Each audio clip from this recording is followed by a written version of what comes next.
to Christopher's World Grill, where we're in Christopher's kitchen to give you some unique and perhaps creative ideas for something you can do a little bit different. And today, it's duck a l'orange, our recipe of the day. We've got duck. Now, this recipe, Mike, I think I did it with chicken, though.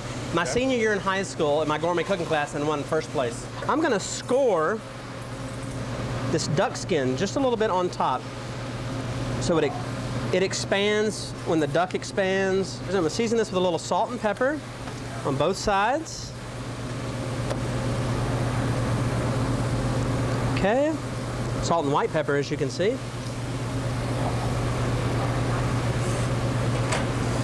And then I'm going to flour this. The only reason I'm going to flour this is because I want it to create a little bit of sauce. I mean, a little bit of thickening agent for me when I do this sauce. I'm going to do just a little bit of flour there. Now I've got my duck breast seasoned and floured. I'm going to add a little clarified butter here just to get it started. Nice medium heat.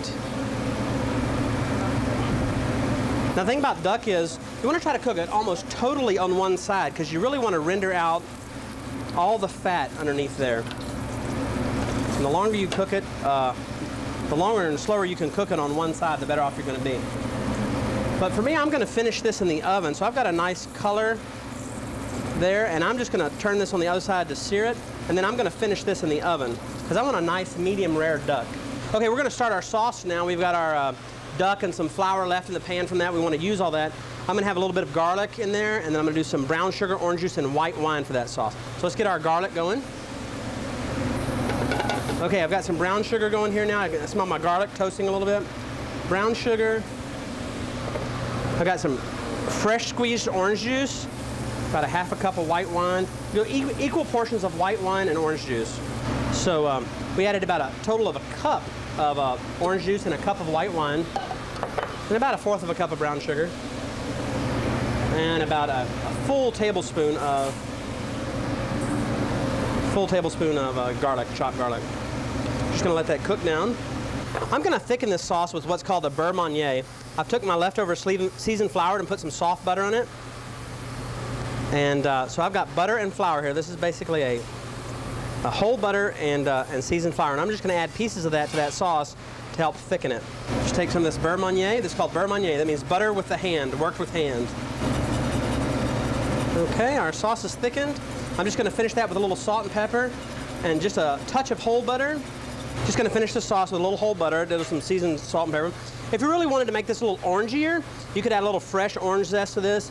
Even a little fresh lemon zest would be nice. And also, depending on if you're trying to watch calories, if you have any duck fat left in your roasting pan, you can, instead of using butter, you could add a little bit of that duck fat for flavor, which is fantastic. When you have roasted meat come out of the oven, it's very important that you let it rest. That's about 10 minutes to let it sit there and just cool off a little bit. Now we're going to put this on our plate, just like that. And I've got some vegetables here. From our past episodes, you've seen a root vegetable pave. We've got that for you, and just some grilled asparagus. And now with the sauce, you really just want to lay it over. We don't want that skin to get soggy, but it's really nice right over the top there. Okay, Mike, I know you're not a big fan of game meats or anything like that, but I just want you to taste this sauce. All right. I'm going to get you a little end piece there. Let me get you more sauce here. That sauce is really good there. Okay, there you go, Bob. It is all in the way it's prepared. And that is one tasty dish. If you'd like to have the recipe for this, all you have to do is go online to KBTX.com, click on to Christopher's Kitchen. We have all of the recipes from main dishes, side dishes, always something creative. Chris, thank you very much for your time. All right, we thank you for sharing time with us in Christopher's Kitchen from Christopher's World Grill. I'm Mike Wright.